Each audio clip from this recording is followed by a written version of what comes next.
Hi, everybody. I'm so excited to talk to the creators and the force behind this beautiful film. Um, I'm Ali Polly. I'm the head of content development at Pepsi. And I've never been to Hawaii, but I swear I'm going to go now. Um, so let's start by maybe you want to do a quick lightning round of who is on this call, and we can jump into some questions I have about the movie. I guess Alisa, or Gerard, do you want to take it? Go ahead. yeah, I'll start since I'm at the top. I'm Gerard Elmore. I'm VP of Film at NMG Network, but I was the director, DP, colorist on the film. Wow, amazing work. I'm Jason Cutinella, the founder and CEO and executive producer on this film. And this project not only means a lot to me, it's been a partnership in the making with Hawaiian Airlines in a very long time. And the two people that are about to introduce themselves are one of NMG's biggest partners, and we want to create many, many more movies with them together. Aloha, I'm Mannis. I'm the Senior Vice President of Marketing at Hawaiian Airlines. Aloha, I'm Alisa Onishi, the Senior Director of Brand and Community at Hawaiian Airlines. Thank you so much, you guys. So I loved this film. Aesthetically, it's absolutely beautiful. Every frame is so consistently elegant, beautifully just art directed. And I had no idea that Hawaiian Airlines was behind it, which I think was probably the best compliment I can give you guys as a fellow person in this journey of brand funded film. Can you tell me how the film came about, how it was greenlit, where you pitched it? Did the idea come from you guys, or did it come from Gerard and Jason, or how did it happen? Maybe I'll start, and then we can go from there. Hawaiian Airlines has been a sponsor of the Merrie Monarch Festival, which is like the biggest hula festival in the world for decades. And every year we get together and we sit in a conference room and we talk about what we're going to do for Merrie Monarch. And usually it's, helping out with a parade and volunteers and flying all the hālau from island to island to participate. And I think we were sitting in a meeting and I said, every year we have 100 employees who participate in this festival, people who work at Hawaiian Airlines, and we're one of the biggest employers in the state of Hawaii, so that's not surprising. But it just felt like we were missing the opportunity to tell the story of our employees. And so I think I sat in the meeting and said, wouldn't it be awesome if we had a documentary film crew follow around our employees as they got ready for Merrie Monarch? And I'm told by my team that there's this look I get on my face when something goes from being wouldn't it be nice to do that to this is something we're going to do. And I think we crossed that Rubicon fairly quickly. Yeah, and then I give it to Alisa. Yeah, yeah, Avi's absolutely right. It was just a meeting where it kind of came out of a sense of curiosity as well. We had so many employees participating in this well-known event, but what does it take to actually be a hula dancer and participate in Merrie Monarch? And it was really a little bit out of curiosity ourselves, and also just knowing that this sort of elite, cultural experience needed to be shared with the rest of the world. And at Hawaiian Airlines, we like to do that in a way, because we're not just about bringing people from point A to point B and bringing them to Hawaii. We do it in a way that's, kind of honoring our culture. And you wouldn't bring someone into your home and not tell them the stories and the beautiful history and culture of the place. And that's really kind of why we continue to do brand storytelling. And how did you find these incredible filmmakers? Well, I would say part of this is also, it's worth knowing that I had this brainwave 8 weeks before the actual film, before the actual hula event. So we were arguing oh shit, how are we going to get someone to do this? Because all the good ideas happen that way. That's right. And then there was really only one choice in terms of who we thought could help us work in this time frame and on this budget, but also who could tell the story with sensitivity. And you can't just walk into these hālau. These are not places that people get to see. And so we knew we needed a filmmaker who had the ability to work in these very sensitive cultural places. And that was Gerard to us. Gerard, had you worked with Hawaiian Airlines before? Actually, I think this was one of our first, to be honest. I think this was I don't know if this was a test to say, can you make a movie in 8 weeks and to start shooting and kind of, figure it out. So at the same time, we were actually doing something that was very kind of brand storytelling at the same time, Heart of Hawaiian, which kind of is in the same vein that we're telling stories of the employees. So it made sense to kind of like do these two things at the same time. And this was kind of the beginning of everything, and we've been doing a lot more since. Allison, he's 100% correct. What usually happens is Avi or Alisa will either text me or call me and with a really good ideas. And I'm the first to go, let's do it. I love it, right? And especially when it comes to brand storytelling. So I remember, having the conversations, both Avi and Alisa. And the beautiful thing about it is the confidence, having in Gerard and the team that he puts together, because they're filmmakers. And as NMG grows as an organization, I'm very adamant that the people in the company are not just video people, they're filmmakers, right? And we're going to specialize in brand storytelling more and more as we grow. But that being said, to be able to get this project to where it was, and this is what is, and I take it as a compliment what you said, of Harley knowing that Hawaiian Airlines is part of it, they gave us the autonomy. And that's how you get quality films like this, is when you have partners like this that go, well, leave it up to the filmmaker. So I feel like my role in the organization is leaving it up to the filmmakers, that it sounds easier said than done, but without the partners to be able to let you do that, you wouldn't have had that type of film. So that it's been an amazing journey. Yeah, I mean, it's as great. It's about the great talent you bring forward, but it's also about the great opportunity that you enable the talent to live in, right? I mean, you guys, Avi, Alicia, you must have told everybody this film was being made, right? Did you give everybody the? No, actually, I didn't do What that. did you do? You just said he just showed up. I may have told my boss we were doing this, but I don't know 100% that I did. This was one of those things where it was pretty high risk. We were making this film, and I wasn't sure how it was going to turn out. And so we actually took a very different approach. I don't think I told anyone in the building we were working on this, and I don't think I saw anything of it from when we started the project until it was a finished film. And I think that I'm so glad I did that, because I would not have been able to resist my instincts, and my instincts would have made it worse. I would have said, oh, you should show some of these folks in their uniforms doing their jobs, or we should do some sort of thing that tied it more closely to the brand. Because I didn't do that, I think it is by far a better piece of work that I'm much prouder of. And again, Allison, like without that autonomy, and that's why I always respect with Avi and Alisa, they let us fly, right? That was a point, let us fly. But I don't think we would have got what we got if they didn't give us that autonomy, right?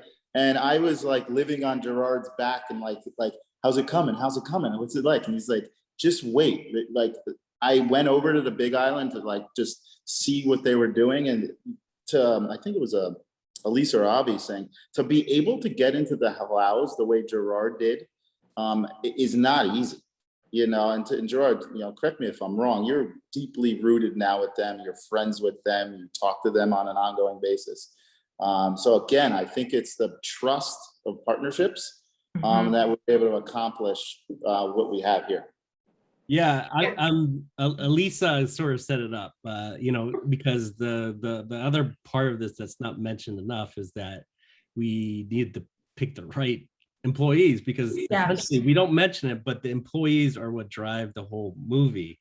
And so we kind of brainstorm with Alisa to sort of come up with who we were going to follow, and actually back in our mind who might win.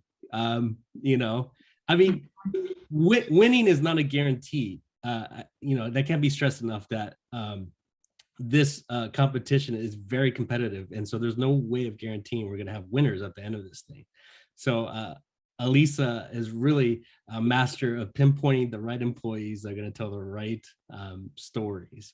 And we did the story going into this. I think Alisa said, just keep shooting until you figure it out. Yeah, and I think you guys are absolutely right. It did come down to who are we going to feature, and I think given the platform to create a short film about hula just in general. You know, I didn't do it myself. I didn't just pick my favorites and go, you know, we actually brought a bunch of employees that participated in Merrie Monarch. These are, you know, considered hula experts, or even like whether they're teachers or dancers. And there are about 30 employees that we brought together to say, hey, if we have this opportunity to tell stories about hula and about Merrie Monarch, like, what stories do you want to tell? And so it was actually that group of people that kind of voted and kind of, you know, and sort of selected the final 3 employees that were featured. So it was really more, you know, we have this platform to talk about hula. What stories do we tell? There's a story about, you know, generational story. There's a story about, you know, an individual journey. There's a story about just like the deeply rooted culture and ceremonies that go, you know, that happen behind the scenes that nobody really gets to see. And so telling those stories was important to all hula dancers that were a part of that group, whether they were the ones featured or not. Gerard, how much did you know about hula before you started? That's a really good question. You know, I grew up around it, you know, and I had a lot of friends who were in hula, but I never danced it. It was luck that one of the employees that Alisa picked was already a good friend from a hula movie that I helped with, but okay. I don't know anything, and I don't know the Merrie Monarch world that well, and I didn't know even, you know, who the contacts were. So being thrown into this was like, okay, you know, this is gonna be either really great or it's gonna be a tragic ending. But I went into it wanting to know more about the culture. You know, I'm not Hawaiian, but I grew up here, so I've taken Hawaiian studies, and it's the culture that I know most. But the hula culture is something I don't know. So I went into just asking a lot of questions, like, can you tell me what this is and what this means? And Tao, who's the lead dancer with Kaleo Trinidad, I know him the best. So I felt like I could ask him a lot of questions. It was dumb questions. Yeah. And so he would help me along. But we just became friends with everyone, and that opened it up to a lot more, because a lot that's portrayed or shown in the film is things that are not been shown before. Right. And this is a kind of a story that I give a lot, you know, when I'm talking about the film, but with Lono and Keanu and Taija, that scene in Waipio Valley when they're on the beach, it's really beautiful. That would have never happened if we didn't make the film, which is, you know, even more powerful, because part of what they do usually is that they do protocol before they go to Merrie Monarch with the hālau. In this case, they didn't have time to do it properly. They were supposed to go there. They wanted to go there, but they didn't. So after the fact, I said, maybe we should go to Waipio Valley, because that's where your ancestors are from. You Kupuna are from there. And I had to nudge them. I showed them pieces of the film, and I said, it would just make a lot of sense, you know? And then they finally said yes. We went there, and then they turned to me and they said, thank you. You know, we would have never done this if it wasn't for you, you know, pushing us to do this. And they say, this is right. Yeah. Well, you obviously earned their trust. I mean, I know all about access, and it doesn't come naturally in most situations. It's very personal, right? And if they feel like you're respectful and not intrusive, but you're interested and curious, I think you obviously have a winning combination in that. For the brand folks, how have you measured the success of this film? I know it's been COVID. I know airlines are probably, it's probably not the best question at this time, but I'm curious, like, the impact in the company and the community and the industry. Like, what are you seeing the impact of this film out there? I think the most important thing was that we got a chance to show it to our employees, and telling the story and getting them to be able to see that we did this was really motivating. And it's really fortunate that we did this when we did, because the next year there wasn't a Merrie Monarch. And we couldn't launch this film the way that we had initially wanted to with big screenings, but we were able to screen it here. We had broadcast screening here in Hawaii. A lot of people watched it. I think, again, for an audience that understood the context of this, it resonated in really deep and profound ways. I mean, I think this movie made a really big impact on the people in the community who saw it, and that to me was the biggest thing. We weren't looking for a lot of earned media equivalencies. Like, that wasn't really how we were measuring this. It was, would it resonate with the people we made it for? And you'll notice in the film, like, we made some conscious decisions about not translating Hawaiian language and not explaining a lot of the sort of cultural protocols that you see. I think when you see it, you understand their significance because you feel it because of the way Gerard made the film. But we made this for us, and I think that to me was the biggest win out of this, was that it felt like at the end of the day we made this for us. It's beautiful. Has it started again? Is Merrie Monarch happening this year? We're back. Yeah, we're back. We had one in 2021, Okay. and then we are planning to have another one in 2022. And what about film ideas? What about you? I'm sure you've been thinking about following Where Are They Now or this year's. I mean, how are you guys allowing yourself to go there? Or are you viewing this as a contained piece of content? I had an idea that I've been pitching Alisa on the side. I don't think Avi's even heard it, but I don't know if I can even share. We can workshop it live here. This could be. I think that's what's great about it. In Hawaiian culture, I mean, as a native Hawaiian, there are just so many stories we could tell, so many things we want to share with the rest of the world, and we have a platform to do so. And we have great partners, obviously, that can capture the really sensitive things as well. And I think Huaka'i allowed us to start thinking about the next thing, right? I mean, it was sort of the first time we had ever done some really rich, non-commercial storytelling in such a big way. And I think it just is going to open doors for more stories. So you should do more. Do more. No, seriously, it's I learned something and I was really interested, and I was brought along because I felt like the film respected my intelligence.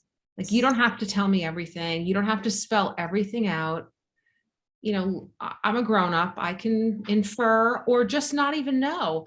There was a moment when someone talked about the dances being kind of transformative, right? Or kind of transcendent. And that's how I felt the film was. Like, I was just kind of in your world. I was brought along. I may not have understood it all, but it washed over me, and it was like poetry. It was just beautiful. And I'm kind of, I cracked myself up, but like when you ended it, I was like, yes, yes. You cut to black. I was like, yes, it's the most perfect ending. Love the little, the little follow-ups. But I was like, that end was I was so happy. I was so happy with the way you ended it. Awesome. Yeah, that was the goal of the film. The goal of the film was to just put you right into what it would feel like if you were along for the ride with them. And I wanted the audience to feel like how I felt and how we felt tracking them. The NMG team was small and light, but all of us, not just me, I think the whole team was learning. And so we wanted the audience to feel the same way we felt, and that's why we call it the journey. We want to take you on a journey, to what it takes.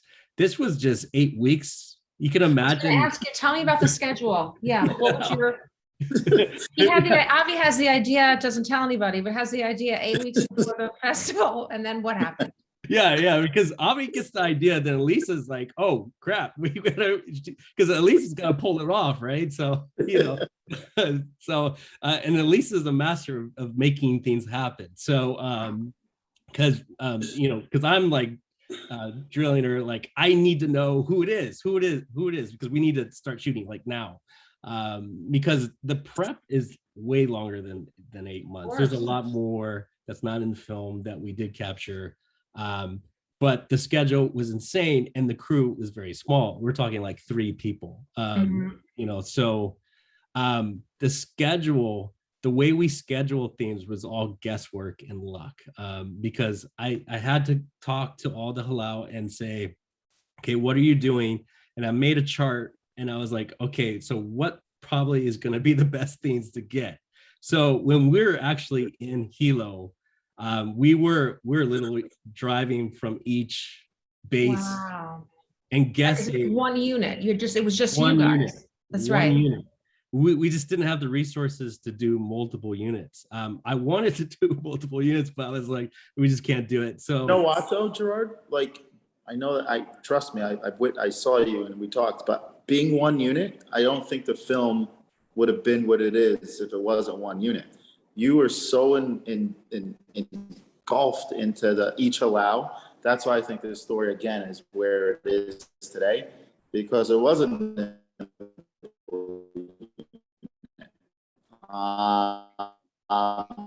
And I think you now, and for the past couple of years now, you know more about these hālaus, I think, than some of the people in the hālau.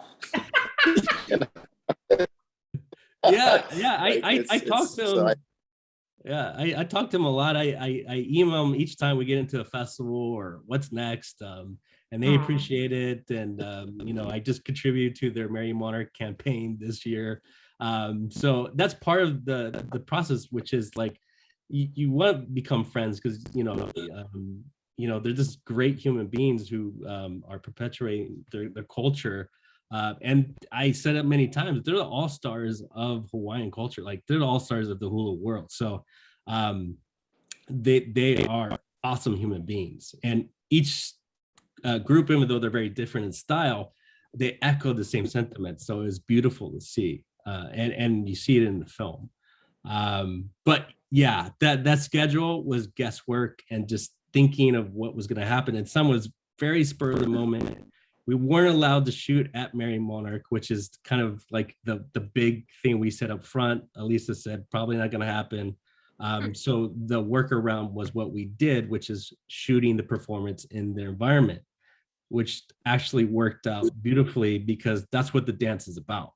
Right. It's not so much about the competition. They all said that. As the competition, who cares? But the dance is ultimately about the environment and where they are.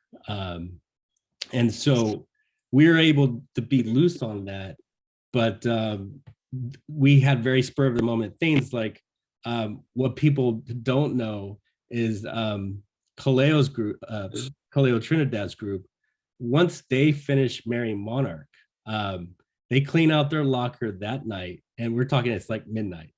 Clean out their locker, they take everything, and at the same night they drive up to the volcano, which is like two hours away. So wow. We're like we probably need to get that. So we stay awake. We go to the crater at 2 a.m.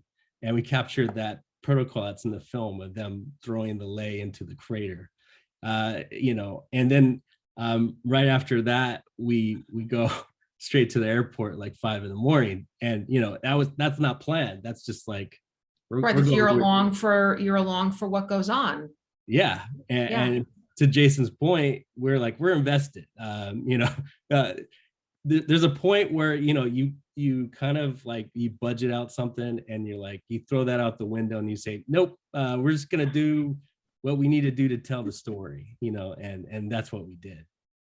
Yeah, that was a beautiful sequence. That ritual was just so beautiful. And I love the sound design throughout the whole film. Did this film get distribution officially, or you did the festival circuit, or where did it live?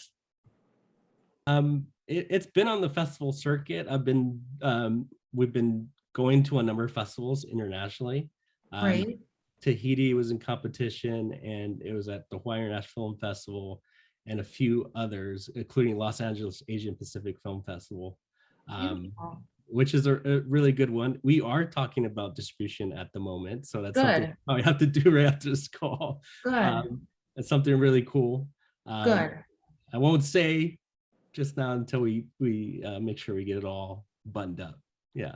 And Gerard, Gerard's being humble as well, and this is I think my role in the company. It deserved being in film festivals, and it deserves distribution. It deserves awards, and we did. We should be all very happy. We won an Emmy Award for this. You did? Oh my God, phenomenal. I had no idea. When was that? It's a regional Emmy, so An Emmy is an Emmy. That's fantastic. Congratulations. We all have our statues. But that's the point of brand storytelling, right? Like it's you produce it, but if you could get it distributed in the right hands and having more people see it globally, that's very important, right? Like this story needs to be everywhere because you can relate to it, even if it's not about the hula aspect of it, but there's things that you can relate to it, even if you don't know what hula or you don't follow hula. There's like sentimental like moments to this film that I think you gravitate depending on who you are. So I mean, this film deserves to be seen by the largest audience that it can get. I mean, it was so refreshing for an airline / tourism brand space, to focus on something that was so personal. I felt honored and privileged to be brought along. I learned.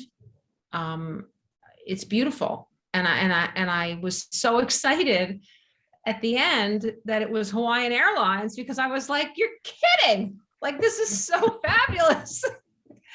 It was so do more. I mean, brand storytelling is it's a great way to reach people. You need promotion, you need activation. I mean, that's always the thing. It can't just, it's very hard for it just to live on its own.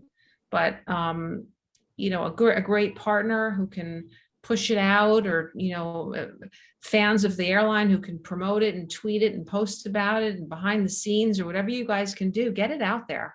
It's beautiful. Well, thank you, and congratulations to you all. It's a very unexpected treasure. Thank you. I loved it. That means a lot coming from you, Allison. Just the caliber of work that you're involved in, obviously, and my research of you as an individual. Thank you. I mean, that's all I could really say. I mean it. I loved it. I cherished it. Thank you. So thank you for giving me that exposure and insight into your culture. It was beautiful. And I'm sure you were exhausted, Gerard, but it makes sense to me that it was one unit, because the consistency in this film, I don't know that I've ever seen a film so consistent. Every frame, every shot, I mean, the sound, the color, the editing was just seamless. It was a one entire dance, the whole film. Yeah, I mean, Jason will know, and Avi and Alisa will know that I'm quite anal when it comes to how it looks. Understated. How it's put together. So there's a part of me that does like that part of it, and I even colored the film, so I kind of agonize over all the details and things like that. But I can't say it enough. Hawaiian Airlines has been a phenomenal partner. Jason has said it, but giving us the room to work meant a lot. And Avi's exactly right. Without giving the room to work, it would have not been the film it is. It's a hard thing to mimic. Part of our philosophy at NMG is finding partners like this, right? It's very hard, right? But when you do, you get some good gold, right? And the more and more as we grow, it's like, how do we continue to work with partners like this, and how do we continue to turn down partners that don't get the brand storytelling side of things or the vision? It's hard, right? When you're trying to run an organization. However, if you find the right partners like Hawaiian Airlines, your day becomes a lot more fun, right? And it's with the whole quality over quantity thing. And that's kind of how our company has been built, finding the quality and being okay with getting rid of the quantity. But it's a hard thing, and we're going to stick with it. I think we always have. And again, Alisa and Avi, like the autonomy again, I can't repeat it, was so much appreciated. And you two are special. I mean, to be able to do that, Gerard, we have some good other partners, but nothing like to be able to do this. Hawaiian Airlines is our favorite. Oh, you say that to all the, you say that. No, to no, all no, the- no. Yeah, No, no. I mean, Hey, it's so Avida the truth. and Alisa, this is truth. You know, I was like at a HIF classroom and someone asked, what's the project you're most proud of? Without hesitation, it's this one. So, you know. I feel very much the same way. I've been at the airline for more than a decade, and we've done a lot of crazy big stuff, but this is the project of which I am most personally proud because of the story it tells and because of how unconnected it is to the other commercial objectives that I spend 98% of my time focused on. And I think, you know, I've learned over time that you spend 90% of your time as a marketer focused on quantitative, you know, controlled experiments, an incredibly disciplined process, and you carve out 10% of your resources for stuff that you do just because you think they're awesome. And this was, of those, by far the most awesome that I think we've worked on in a long time. Well, any brand that's listening, that's a great formula because there's nothing like emotion and truth. This film is so pure, right? And not commercial that it makes you want to go. All right, take care, everybody. Sure, Thank aloha. you again on Thank you. behalf of Brand Storytelling. Okay, bye. Thanks, everyone. Bye. Thank you.